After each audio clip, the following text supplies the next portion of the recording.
Hey, what's going on? It's Bill Burr, and it's time for the Monday Morning Podcast for Monday,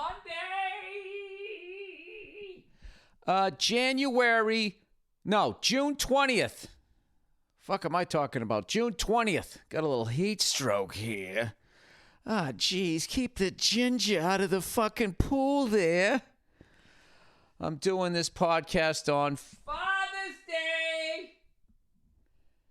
Yeah, Father's Day, man. I got home for Father's Day. I had a wonderful trip out east. By the way, update on that bird from the podcast on Thursday. When I was done with the podcast, it was gone. When I came out to my garage, there was a little little bird on the fucking ground, and I'm walking up to him. It was like leaning to the side, like a boat taking on water. Little fucker, right? I actually debated just stepping on him so he wouldn't be eaten alive by fucking insects. But it's a bird. I'm not a veterinarian. What am I going to do? Stick him in my shirt pocket like I'm on fucking Little House on the Prairie? I got a podcast to do. But I left it alone. So I, went to the garage. I did my podcast. And when I came out, lo and behold, he was gone. Now, I live in a desert. So for all I know, some reptile fucking grabbed the thing. I have no idea. I think I would have heard something. I don't know. Those reptiles are fucking slithery little creepy fuckers. I really don't like reptiles, I'm Donald Trump when it comes to reptiles. No tolerance. I'm pretty liberal when it comes to the other stuff. You see Joe Biden fell off a bicycle. Good Lord. What is the Secret Service letting that guy in a fucking bicycle for? I swear to God, you literally have a president who shouldn't even be driving, and you're going to stick him on a bicycle. At least get him one of those motorcycles that has 3 wheels on it. Good Lord. I mean, that's when you know you're old, when you forget how to ride a bicycle. That's, something you never forget. Oh, you live long enough, you do. I came out and the bird was gone. So, God will. I don't know what happened. Maybe he had a tough landing. Maybe he fucking ate somebody's weed. Which, by the way, man, I got to, can we, when are they going to do the study about how addicting fucking weed is? My God. Now that it's fucking legal, these people, they're like fucking raging alcoholics. Like when a fucking booze bag just goes to work and he's sipping drinks all day. That's what these fucking potheads are doing. And they got it. They can rub it on their arm. Like fucking, those steroids people were taking in the early 2000s. It was cream. My muscles were sore, so I put it on it. Then the next day, they were fucking huge, and I hit 3 home runs. They got pens. They got edibles. They got hairspray. I mean, the amount of ways that people can just be fucking high all day. Wake and bake. Lunch and brunch, right? Because you're high, you eat both. And, I'm just saying the story's going to come out. Now, I might be a hater because I'm a reformed fucking booze bag. I'm a reformed gutter dweller. I'm just saying, watch out for that shit, everybody. It's like I feel like weed right now is like what wine is. We're wine. Everybody's so talking about like what you're pairing it with. Like nobody notices you're drinking a bottle a night. And weed's become the same thing. If you want to focus, this is a good strain. If you just want to like chill, I would do this. If you want to fucking, like clean your whole house and forget you even did it, I'd smoke this and eat one of those. But I haven't said that. I don't know. Do whatever the fuck you want to do, right? Jesus, Bill, you went hard, and then you're like, what am I going to do? Hey, the fuck do I know? Maybe I'm just an old guy that's upset that all of a sudden it's fucking legal, and I'm too old to go to a rave, right? I never had any desire to go to a fucking rave. The original rave was Woodstock, which I performed at this weekend. I want to thank everybody out there. And as amazing as that concert is, I always look at it going like, there's no fucking way I would want to be there.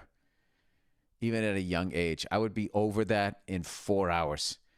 4 hours, and then my car was stuck in traffic, and people are sliding around in the mud, and people are on fucking acid. Oh, my God. And where are you sleeping, right? You're sleeping on the grass. And right as you finally go to sleep, after the last guy has his bad trip, fucking Jimi Hendrix comes out with his guitar. Wah, wah, wah, wah, wah, wah. Hey, Jimmy! Fucking give me another 2 hours. Yeah. No. Hey, Jimmy, can you do that? Yeah. That's my Jimi Hendrix impression. Yeah. He does it all the time. He sings Purple Haze. He starts off, yeah. He's a really agreeable guy, that Jimi Hendrix. But anyway, I'm just fucking around. That was one of my favorite gigs I've ever done at Woodstock. Shout out to the chef that works there. This guy made me a salad like it's like they picked everything that was in it. And then they had a little burrata on top. Oh, my God. I didn't know what the dressing was. It's like, this is what a salad should be. If a salad was like this rather than that shit they sell down there at the Golden Arches. Ronald McDonald, the original evil ginger, out there poisoning his own fucking countrymen. He's the one. You know, they always say that, you know, redheads like me are the spawn of the devil. You know? And then if you write with your left hand, that's another thing. I'm a left-handed fucking redhead. All right? And even I'm telling you to watch out for Ronald McDonald. Okay? Just give him a wide berth. Go down there every once in a while, kiss his white glove. What am I talking about? Anyway, so I went out there, and they were nice enough. They actually gave us a tour of the place. And on the other side of this little amphitheater. Oh, fuck, sorry. Got right off the plane and played with the kids, you know, Father's Day stuff. On the other side of the hill, you guys got to go. If you have a chance, you got to go. They have an incredible museum with all of this memorabilia. I had to blow through it because I had to get ready for my show. But one of the really cool things that I saw there was they had this picture of people supporting the troops in Vietnam. Bunch of young people with American flags. And it's like, yeah, where is this story? When they talk about the 60s, they always they act like all young people were against it and that type of shit. And I knew that wasn't true because my parents, are conservative and they were supporting it and thought the hippies were a bunch of fucking, loafers who didn't want to, wanted the advantages of freedom, didn't want to fight for it. They went along with the company at that point. Other people went against it. I don't know. I'll tell you right now, if I got a fucking draft card, I would have gone just because I would have been too afraid to burn it. It's like, I don't want to be on the lam for the rest of my life. What am I going to do? I'm going to go to Canada, fucking eat at a Tim Hortons for the rest of my life. I can't do it. I'm too Americanized. I gotta learn how to fix Jeeps or something that keeps me out of the action. Oh my God, can you imagine that? Can I just get out of going to a jungle because I'm fucking 3/4 of an albino? You're really gonna stick me in there? Those fucking things are gonna eat me alive. I'm gonna come walking in there looking like a red velvet cake to them.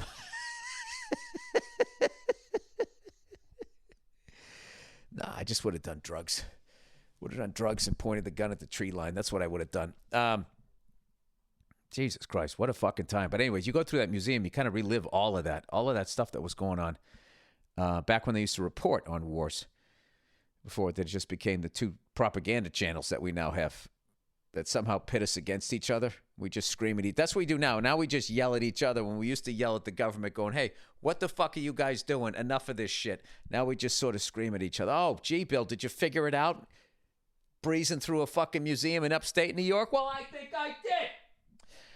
But I really loved seeing that was in that museum, showing young people with American flags saying support the troops and stuff like that. That was really, it was like, all right, there's the other half of the pie.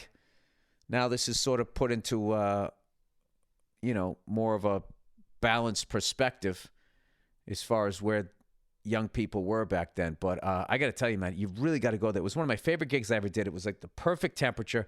The food was amazing. The people were amazing, so friendly. And they gave us a tour, and they took us to the hill. The hill where the actual concert was is like sacred ground, so nobody like walks on it or any of that type of stuff. But like, you just look at the hill, and after all the years, my whole life seeing footage of it, like the hill is famous. And it's funny because it goes up and it sort of dips and then goes up again. And if you look at pictures of the crowd takes on the shape of the hill. So then the crowd's not there. Now you actually see the grassy hill.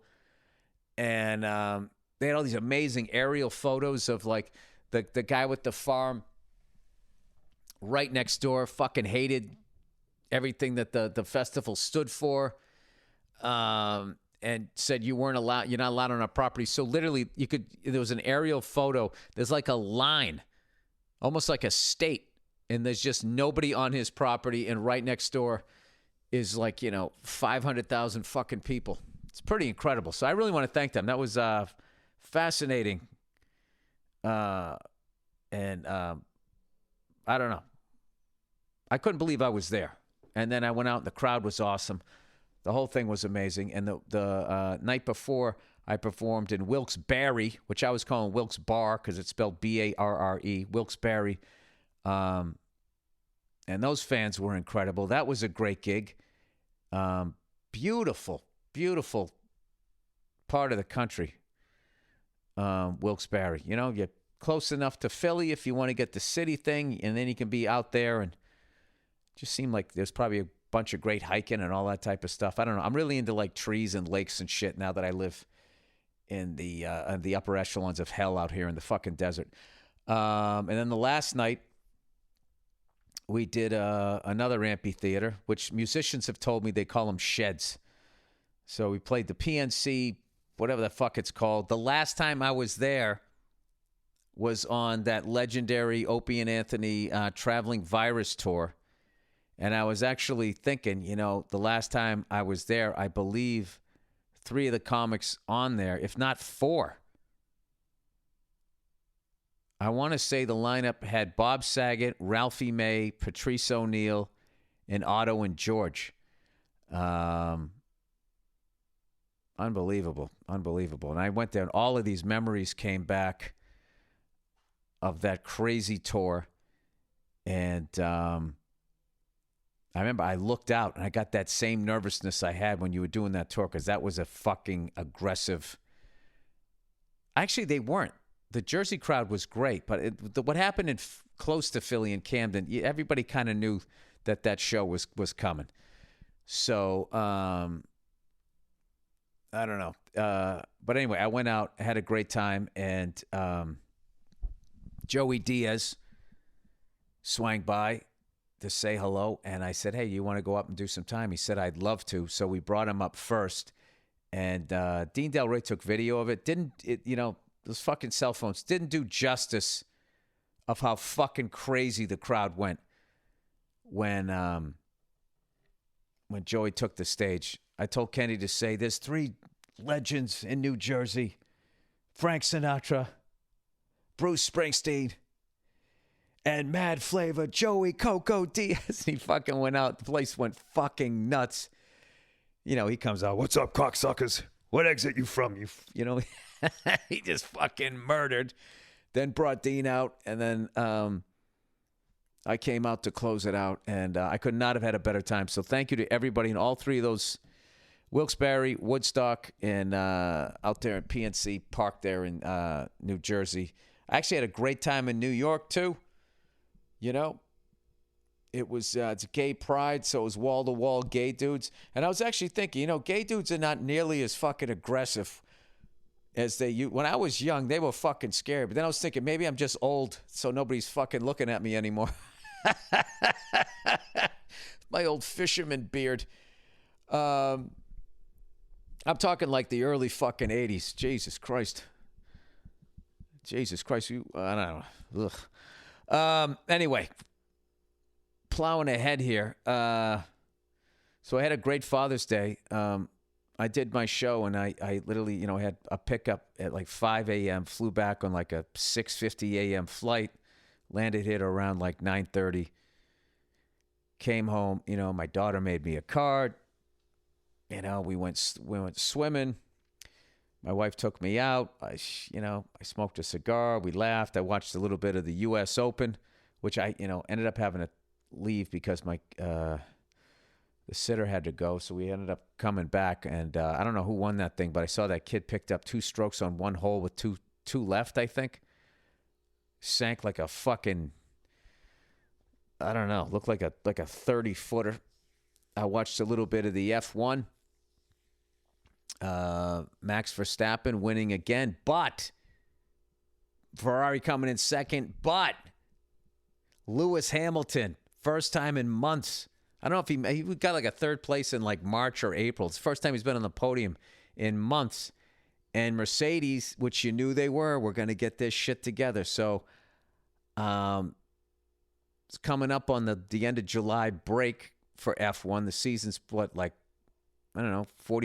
over. And all of a sudden they're getting Lewis Hamilton's car dialed in.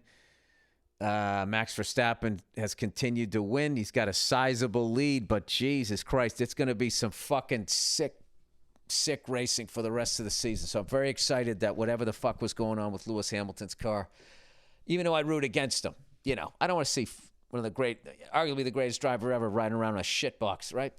I want to see Verstappen go up against him. So, what else did I do? I caught up with a bunch of people. I did some sets in New York. It was awesome. My Celtics lost to the Golden State Warriors. Congratulations to Golden State. Just amazing what they're doing up there. And, what can you say about Steph Curry? Other than if Steph Curry didn't play for Golden State, I don't think they win ever. I don't think they win anything. I mean, that guy is, without a doubt, the MVP, man. I mean, that guy he brings it past the half-court line. You're like, fuck. Just don't foul him. Jesus Christ, it'll be a 4-point play. It was difficult to watch them drinking champagne in the Boston Garden. Took me back to 85. Was it 85 or 87 when the Lakers beat us? For the first time in the Garden. I think it was 85. That was brutal to watch. That was the first time any team had ever drank champagne in the Boston Garden. Now it's just the TD Bank North Garden, so drink up, fellas. I was mentioned this on the Anything Better podcast when they were showing the next day the locker room celebration of the Golden State Warriors. I was in the hotel gyms in Westbury, and Club Soda Kenny was watching the TV. He's not a sports fan. He was watching them spraying champagne, and he saw that they had those ski goggles on. He was like, they wear goggles when they do? He goes, just don't do it then.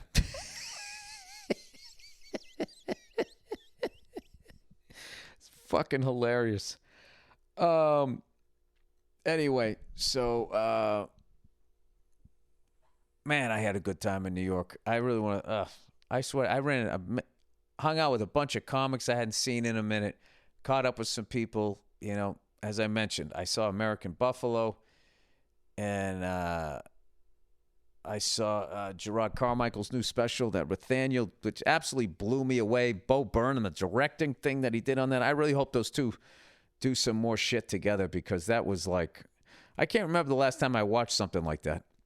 It was just absolutely riveting from the beginning to the end. It was a fucking masterpiece. And what else? What else is going on in my world? Oh, I remember. Old Freckles finally pulled the trigger, and he ordered his fucking Ford F-250. It ain't going to be here for 9 years with the backup, but I ordered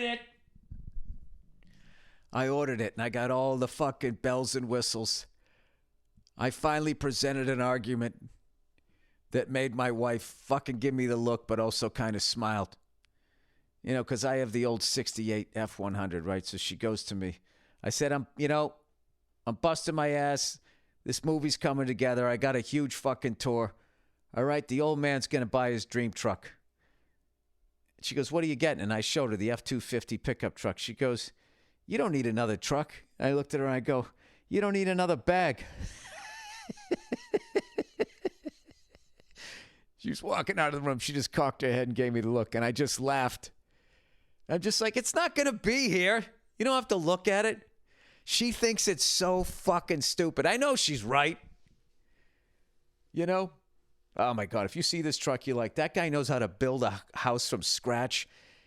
He must be towing a yacht down the street. That's the level I went with this truck. But I got the F-250. I didn't get the fucking, the Limited, the Platinum, the King Ranch. I call those Texas trucks. You know, those guys, they get shiny belt buckle that, the back of their truck has never even seen a bale of hay. Those guys, those city cowboys that drive around the four-door pickup trucks, are not that. I wanted the F-250 with the fucking rubber mat floor, the bench seat, the way I remembered them growing up. And front to back, I just got every fucking thing I could get on that thing. The four-wheel drive, everything. Fucking everything. And I cannot wait. That's coming over the horizon. I got the biggest fucking engine I could get in it. It's an apocalypse vehicle. And it's hilarious. My wife thinks it's the stupidest thing. She doesn't get it. What's hilarious, I'm like, look at our son. Look at how, like, his favorite toy is this garbage truck. His favorite thing in the world is a garbage truck. He sees a fire engine, he loses his mind. He sees trucks, he loves them. She doesn't get it. She doesn't get it. What's funny is my daughter's wired the same way. When I give my daughter a ride in my truck, right? She always says to me, she goes, Dad, this is the biggest truck in the whole wide world. And I'm like, I don't think it's the biggest. It's a nice one, though. And we'll drive by trucks clearly big. I think I told you guys this story. She goes, no, this one's bigger. So anyway, my whole life, since like freshman, sophomore year in high school, I remember there was a kid who had an F-250 four-wheel drive, and he would go four-wheeling. It was green. And I don't know. I've just always liked, I did like muscle cars and shit like that. I do like when you get like a fucking pickup and they give you shit about it. Like, why'd you get a pickup? It's like, why'd you get a sports car? You're not going to take it to the track. All these fucking jerk-offs can go out. You can go out and buy a fucking Ferrari, right? What's that, $300,000? You can get a fucking F-250 for like $50,000. That's another thing. That's what blew me. It's like, I just spent like fucking 1/6 what some... Aren't you happy that my dream car is $50,000?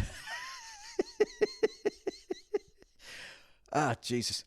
The fact that there was even any like pushback on that is one of the things that makes marriage so goddamn funny. You know? Oh, you don't want that taking up the driveway, but you can take over 3/4 of the walk-in closet, the bathroom, the bedroom, and all of that shit. Jesus Christ. Enough with the encroachment. I should get that truck, pull it in the driveway, and throw all the shit you don't need in the back of it and take it to the dump. Now, these are things the old me used to say. I'm not going to say that. There's no upside. By the way, shout out to the fucking Stanley Cup Finals. I know that last one was a blowout. But those first two games, I watched the replays of them. That's some of the best fucking hockey I've ever seen in my life. I only wish Tampa won one of those overtime games because now the series is just over. But Colorado Avalanche, Jesus Christ, they're looking like the fucking 1980s Edmonton Oilers. It's the fastest fucking team I've ever seen in my life. Unbelievable. But those first two games, holy shit.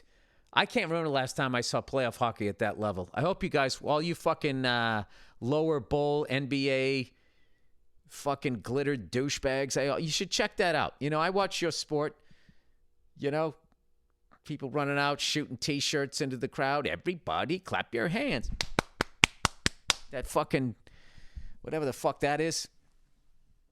Oh, it's such a travesty. I wish I ran the NBA. The level that I would dial it back. It's like, can we get just back to the fact that this is one of the most beautiful games ever? And is played by some of the greatest athletes of all time? Can you get these fucking jerk-offs Off the fucking court, please. Oh, what I would do.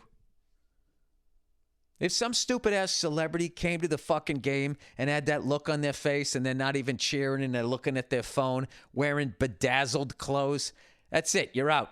You're going to have bouncers. Get them the fuck out of there. Let's get some degenerate gambler from fucking up top. Oh, shit, I actually riffed on this, on the anything better. I'm overlapping here. My brain's so tired. I'm telling you. Be such a better. You want to see something great? You ever watch that Michael Rappaport documentary, When the Garden Was Eden? My big takeaway from that, aside from, that fight that I'd never seen the footage of, was it Willis Reed? I'm bad with the NBA back then. Willis Reed had where he just beat up a whole team. Was when they would cut to the crowd. I mean, it was just sports fans. It was sports fans. No one was looking at the camera. All right? Yeah, it was just a sea of just fucking old school bald guys, and everybody just riveted, screaming about the game. Nobody miming, nobody shooting a fucking bow and arrow, miming, doing that. None of this fucking other shit. It was just the goddamn game and an announcer. And these people look like, I don't know. I'm not saying it should go all the way back to that, but it'd be nice. And you could say that really about all sports. Once they got the luxury boxes and the corporate cunts started buying those things up, baseball has that problem too. A lot of them do. Like, it's so ridiculous to watch a Yankee game and it never looks like it's sold out because there's a bunch of Wall Street cunts. Instead of sitting in their seats, they're down below eating fucking prime rib. That's another one. All right, you came here to eat? Just get the fuck out of here. Get the fuck out of here. Like, there should be a thing. Like, if you leave your seat too long, somebody from the mezzanine or the upper deck should be able to come down and cheer on the game and heckle some guy in the on-deck circle from the other team, the way it used to be. Scare a couple of kids. Get yourself overserved. Hey, I had this idea. I don't know if this would work. I saw a motorcycle with a sidecar on it, right? And I was thinking, like, that would be the greatest way, if you owned a bar, to bring home people that were overserved. There's always that one person, they don't want to give up the keys, and then you just stick him in the sidecar, put some goggles on him. If he pukes, what are you going to do? Just hose it off. He's already he's already outside, right? You take him home. He gets to put his arms up like he's on a fucking roller coaster, just have a good time, take him home. It'd be funny. It's like when somebody on the Red Sox hits a home run and they put him in that laundry basket and they fucking push him down the dugout. It's the same way. I don't know. I think if you had a fun way of bringing people home, maybe they could get out of their ego. I guess now Uber solved all of that, but that would have been a great thing. Yeah, listen, buddy, you're sidecar level drunk right now. Okay, we're taking your keys, dude. You're gonna ride home like on a motorcycle, sitting there. Just enjoy it. You get the bed spins. You puke now. Puke before you get home. We'll give you some mouthwash and shit. You can walk in. Maybe your wife's asleep. You can get away with it. I don't know. I mean, we're really bending over backwards here to try to work this out for you. All right. I will say that beautiful part of the country I was just, Wilkes-Barre, Barry, Woodstock, and out in Jersey. I don't know, man. I don't know. There was a lot. I'm probably going to retire back there. Every one of those roads, I just kept thinking of fucking driving that truck that I have coming down it. Having a nice little house in the middle of fucking nowhere. Nobody bugs you. I don't even need to soundproof my drum room because there's no neighbors. There's trees, there's water. Everything doesn't catch on fire. It's like, there's something to be said about that. All right. What do we got here? Let's do a little, so don't let anybody ever tell you, you live in the middle of fucking nowhere. All these fucking Hollywood douchebags, or the people who live on the East Coast and call all these states flyover states and shit like that, or the boonies. I don't know, man. I know there's a lot of lunatics out there, that drive around with like the American flag hanging off their fucking truck like people don't know what country they're in. There's a lot to be said about living out there. All right. Simply Safe, everybody. Something everybody wants to be. Today's episode of the Monday Morning Podcast is brought to you by Simply Safe Home Security. I believe home should be the safest place on earth for every family. That's why I use and recommend Simply Safe. I got the whole system, man. I can see 360 all around my whole house. It's fantastic. Simply Safe is advanced whole home security that puts you, your home, and your family's safety first. Here's why I love it. Simply Safe offers comprehensive protection not only against intruders and burglary, but against expensive home hazards from flooding to fires. With 24/7 professional monitoring, Simply Safe's agents take action the moment a threat is detected, dispatching police or first responders in an emergency, even if you're not home. Simply Safe uses proprietary video verification technology so that monitoring agents can visually confirm the threat in order to get higher priority 911 dispatch. So basically, if you say there's a guy outside my house with a fucking axe, they can confirm it, and they send the SWAT team. They send the anti-axe guys down there. Monitoring plans are affordable. Price at just $1 a day. $1 a day with no long-term contract or hidden fees, because feeling safe at home shouldn't break the bank. You can customize the perfect system for your home in just a few minutes at simplysafe.com.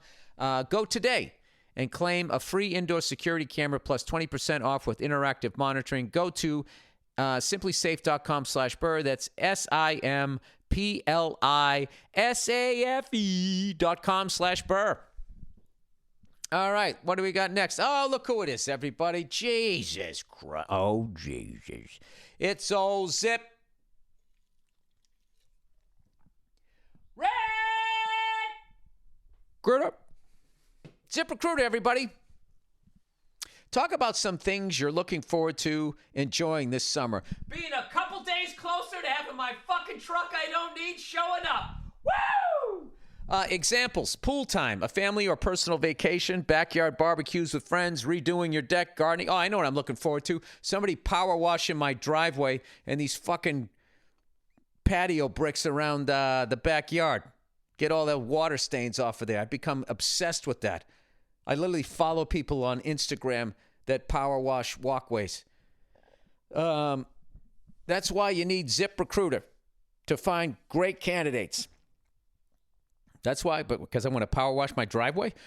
They do the work for you, and now you can try it for free at zip.com/Burr. ZipRecruiter uses its powerful technology to find and match the right candidates up with your job.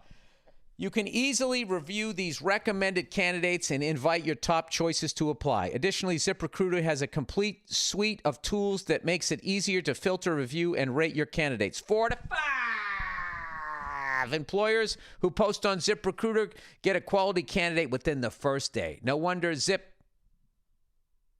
Oh, she is. Come on, that was the devil version. Is the #1 rated hiring site based on G2 Satisfaction's ratings as of January 1st, 2022. So, soak up all summer has to offer and let ZipRecruiter do the work for you. Ready for the URL? It's ziprecruiter.com/Burr. That's where you can try it for free. Again, that's .com/Burr. ZIPRECRUITER. I know you guys are dumb like me. ZIPRECRUI. That's where it goes off the rails for me. TER. The smartest way to hire. Why do I have 2 Simply Safe reads here? Andrew. It's the exact same one. Oh, you know what? It's not Andrew's fault. It's not his fault. I copied and pasted it twice. I'm a moron. All right. Here we go. Where am I? We got some people writing in. We got questions here. Alicia Keys. Ba-da-da-da-da-da. Wah. Afternoon Billy Bistro Tits. You know, people, I've been going to the gym for a couple of months right now, and I'm telling you, I'm getting my fucking revenge body back, all right? When I get out there in my 2-piece bikini this summer, okay? I think these insults are going to stop. All right, just listen to your podcast from Thursday and wanted to quickly say that what you were talking about regarding Alicia Keys, I was saying, is that really her last name? What are the odds her last names are Keys and she ends up being a Grammy award-winning pianist? He said it's called nominative. God, I hate like more than 3 syllables. Nominative. That's why I can never fucking hang with Italians. I was good with the first name. Nino, right? And then you get to the second name. Jesus. A lot of vowels. Determinism. Nominative determinism. That's how you say it. Basically, the idea that someone called John Bread is almost destined to become a baker, or Edward Scissorhands becoming a barber. He should have been called Edward Pooper Scooper if he knew who the fuck he was going to be dating years later. Now, now that I've written it, I realize how unbelievably dull this email is. No, it isn't. That's like envisioning whatever, that success thing that people have. Jesus Christ, if I see one more stupid celebrity posting a fucking video trying to inspire me, at what point did all of these people become qualified? Like, what makes you fucking qualified? What, because you twirl around on a fucking stage? Nobody gives a shit, and nobody asks you. Shut the fuck up. Now that I've written, he says, I realize how unbelievably dull this email is, but I've always wanted to write in just to say how much I enjoy the podcast and also how valuable. Can you imagine me actually doing this as you guys write in to me for advice to actually criticize other people for doing the exact same thing? And also how valuable some of the things that you say about your parenting has been for me. Oh, look at that. Wait a minute. Am I an influencer? More than once, you've made me look at myself and consider the impact of my actions on my daughter. Wow. Keep on keeping on. Yeah, that's why I kind of laid off the NBA Finals. When I saw my daughter looking at me when we were playing Candyland and I'm screaming about the refs going, oh, of course, here we go. Every game, this is what they do. And she's looking at me like, who the fuck is this guy? I was like, all right, she doesn't need to see that guy. Not now, not ever. Taping the games, watching them when she goes to sleep. All right, eating berries in a survival situation. I love shit like this, by the way. All right? Now, I know you guys know that I'm a big-time liberal. All right? I will not shit anywhere unless it says gender neutral, something, whatever the fuck else you're supposed to say. Peaceful warrior, social justice guy. Eating berries in a survival situation, which may make some of you, you redneck type people, you know? You guys with your lawnmower engines hooked up to your fucking AC to keep it going. You know, you're off the grid guys. I want to hear from you guys. And the ladies too, okay? Not to saying there's not a lady out there that doesn't know how to fucking hotwire a Dodge Ram. Eating berries in a survival situation. Dear Bill Bear Grillsburr? Grillsburr. Is that supposed to be like Grizzly Bear? Grylls, Burr? I don't get it. I'm old. Sorry. I'm sure it was great. On Monday's podcast, you briefly mentioned not eating berries as they're poisonous / magical. I was talking about there's a berry bush. If I say that fucking word one more time, at the end of my driveway, and they look edible, but I know not to eat berries because some of them are poisonous. This person said, you are mainly correct. Eating berries when you can't identify them can cause serious issues, up to and including death. I've went through the Air Force SERE school, survival, evasion, resistance, escape. Dude, you got your money's worth. When the shit hits the fan, you got Air Force training on survival, evasion, resistance, escape. Survival, staying alive. Evasion, avoiding the zombies. Resistance, chopping their fucking heads off. Escaping, getting the fuck out of there before they eat your neck. Fantastic. Anyway, and he says he or she says, and they teach wilderness survival as part of the curriculum. Another big word, curriculum. Hey, check this out. Attaché case. Attaché. I could say it. Finally could say it. I always say ashate, as a fucking briefcase, man. The final part of this portion is where they dump you. This is the final part of this guy's training, where they dump you in a remote part of Idaho, the Idaho National Forest.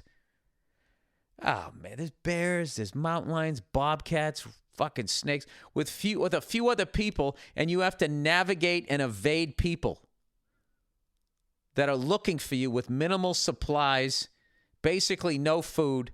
When it comes to berries, look for dark berries. About 99% of berries are edible without negative effects. See, now there you go. There's some quality information. For comparison, only about 50% of red berries are edible, and the majority of other berries, white, yellow, green, etc., are poisonous to humans. Oh, there you go. I don't think I would ever eat a white, yellow, or green. I would think that they weren't ripe yet. But if I was hungry enough, I'd eat it. Anyway, hope this info comes in handy if you ever get lost on a hike, you ginger cunt. All the best and go fuck yourself. Well, thank you for writing in. Thank you for your service. Hey, and why don't you thank me? Huh? For my tax dollars that put you in that fucking forest out there. I'm a hero too. What is there to do in Albuquerque? Dear Bill, I'm a 51-year-old female. Hey, a lady. I love when the ladies finally write in. I wonder why they don't. Oh, because I'm a misogynistic cunt. I'm a 51-year-old female UPS driver in southwest Kansas. I listen to your Jesus Christ.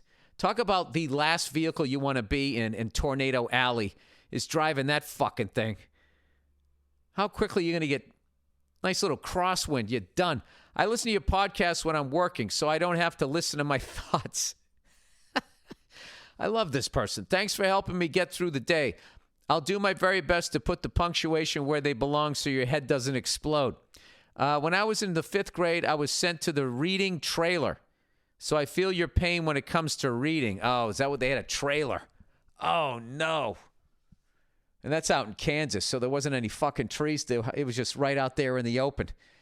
I appreciate your common sense approach when it comes to persuading others to consider another view. I'm married to a ginger who wears sunblock religiously. Good for him. He's my rock, long story short. He's my 3rd husband. And I wish I would have calmed the fuck down in my first marriage. My 2nd ex-husband is in prison. Wait, he's my 3rd husband, and I wish I would have calmed the fuck down in my first marriage. Oh, you see, saying you fucked up your first one. The second one was a lunatic. My second ex-husband is in prison. I wonder what he did. I remind myself of a puppy that just chews the hell out of everything, but finally is able to sit on the porch and appreciate life. You know, is there anything better than an adult actually just owning up to, hey, you know, the bed I'm laying in, I basically made. Anyway, she says, I'm taking my 12-year-old grandson on the train to Albuquerque for a few days. Do you have any suggestions on where to go or what to do? With a 12-year-old? No. I only went out there to do stand-up gigs, and I used to do Breaking Bad out there, and I would land and go right to wardrobe, and I would go to work. I mean, that was one of the greatest and most efficient sets I was ever on. And usually I'm barnstorming through. I did go up to Santa Fe one time. We shot up there. That was a blast. Well, I would think that there's incredible hiking. I know they do that hot air balloon thing if you're into that. Take some dirt bikes out. There's a lot of stuff to do in nature. And then I would think there's a ton of like Native American stuff you can check out. I will tell you this. It's one of the most beautiful states I've ever been in. And one of the most fascinating things about it is you can see the weather coming. Like you can see a rainstorm off in the distance or whatever, you know. I wish I had more. I haven't been to Albuquerque that many times, but I mean, I know there's a lot of good bars there. I don't think you're taking your 12-year-old there, but there's plenty of great food. I would think the Mexican is fucking incredible there. That's where I would start. They also have all like these websites and stuff. I would do that, but I think it's really cool. I remember going to the Grand Canyon, Vegas, and Los Angeles. with my grandmother, and we had a blast. We had a fucking blast. So that's really cool that you're doing that. All right, what else we got here? Sorry, I wish I could have given you more advice. Do I have my phone with me, though? I do. I have a little thing in my phone called Places to Go. So every time I, go somewhere, I know the places to go. Jesus Christ. That's how fucking basic my brain is. I have all these lists of restaurants and all of this shit and stuff to do and all of that in my phone. I'm scrolling right now. I'm looking for maybe New Mexico. I'd have another. Rhode Island, Seattle, St. Louis. Looks like we blew by it. Then I go to Australia, Canada, Europe. All right, wait a second. I don't have anything? Come on. Got to have something. New Orleans, New Jersey, New Haven, New York. Yeah, it's under cities and states. Let's look up Albuquerque. Albuquerque there. Albuquerque. I don't know. I know they have some incredible, you want to take some UFC classes. I know they got a lot of champions come from, what do they call it? Something City. God damn it. This woman said it too, and she was a badass. Duke City or something like that. I forget what, but I was just like, I'm not fucking with, I gotta go around fucking with people, but anyway. Sorry, I wish I could. Anybody has any ideas, just write in, and I'll do it on the next podcast. Anybody from Albuquerque listening? Where should this person go? There we go. I'm gonna phone a friend on this one. All right, what do we got here? Girlfriend gave me an ultimatum. Jesus Christ. Why are they, why is it always like a fucking hostage situation? You know what I mean? I swear to God. Whenever they give me an ultimatum, you know what they should do? They should, just for the fun of it, you should make them like do it from outside your apartment, like with a bullhorn leading on the hood of a car, like one of those old school 70s, like Dog Day Afternoon. Attention, Mark. You have 3 months to get me a ring or I'm going to start fucking all your friends. I know you're in there. Girlfriend gave me an ultimatum. Dear Mr. Billy Frecklenuts, I've been in a pretty good relationship for about 5 months now, and she's already given you an ultimatum. You must be drinking your ass off. I'm 25 years old and she is 23. Before we got into a relationship, I have expressed wholeheartedly that my dream in life is to be a professional wrestler. She is supportive of that. Okay, everything's good so far. And you picked you're going after a dream. You don't just become a professional wrestler. So, first and foremost, good luck with your dream. She is supportive of that and is even considering following me to live downstate so I can go to a good training facility down there. To me, wrestling, acting, entertaining are the same fields. Part of my dream is to cross over into movies. Oh, I see what you're going to do. You're going to blow up on the WWE, become this big personality, and then do like what The Rock and John Cena did. That's amazing. All right. I like the game plan. Anyway, it seems very realistic as many WWE superstars have done it, and I believe wrestling is a good stepping stone. I agree. The other day, I received a message from someone making an independent romantic comedy film where I live and would like me to be one of the main characters. I believe it would help me gain experience and get a network with people who also enjoy acting. I was so excited to tell my girlfriend, and when I did, she immediately shot me down.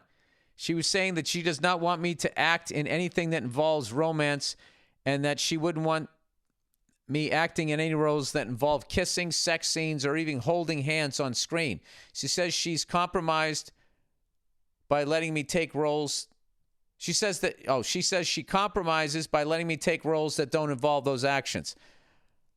I personally think those restrictions are very limiting to roles I could audition for or aspire to be in. Even Forrest Gump gets his rocks off. She gave me an ultimatum of basically respecting her boundaries or sacrificing part of my dream. Any advice you have on this topic would be great. I have great advice. Fuck that. Take the role. Go do it.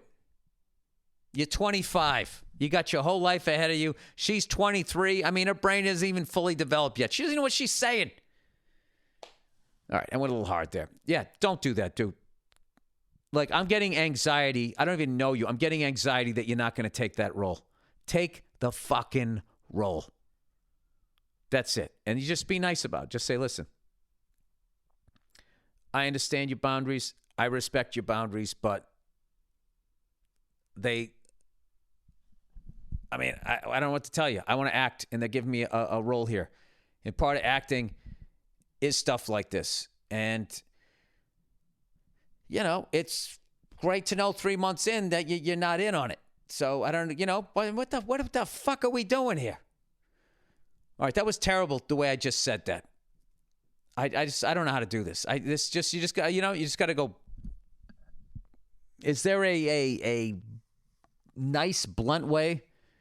Just say this is too big an opportunity for me to turn down. I'm going to take the role, and then wait to see what she says. And anyways, dude, what did you say earlier? You said something. You know, I'm in a pretty good relationship. You don't love this person. All right? Dude, you're about ready to get on a fucking rocket ship. Okay? You're going to go fucking... You're wrestling. You're going to be in movies and all of this shit. I mean, you got to have fucking... You got to dive in the deep end. You just got to jump in, dude. And you can't let anything stop you. Especially some petty shit like this. All right? Yeah, and who knows? Maybe if you just say, well, I'm doing it. Maybe she comes along. I don't know. I can just tell you right out of the fucking gate, the fact that she's fucking saying that, you know, she's already putting a governor on this shit.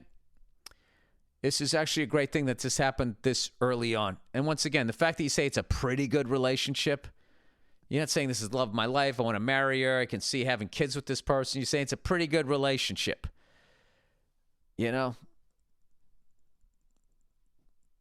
Dude, the level of regret, I'm just guessing, the level of regret you'll have if you don't fucking, you got to take it.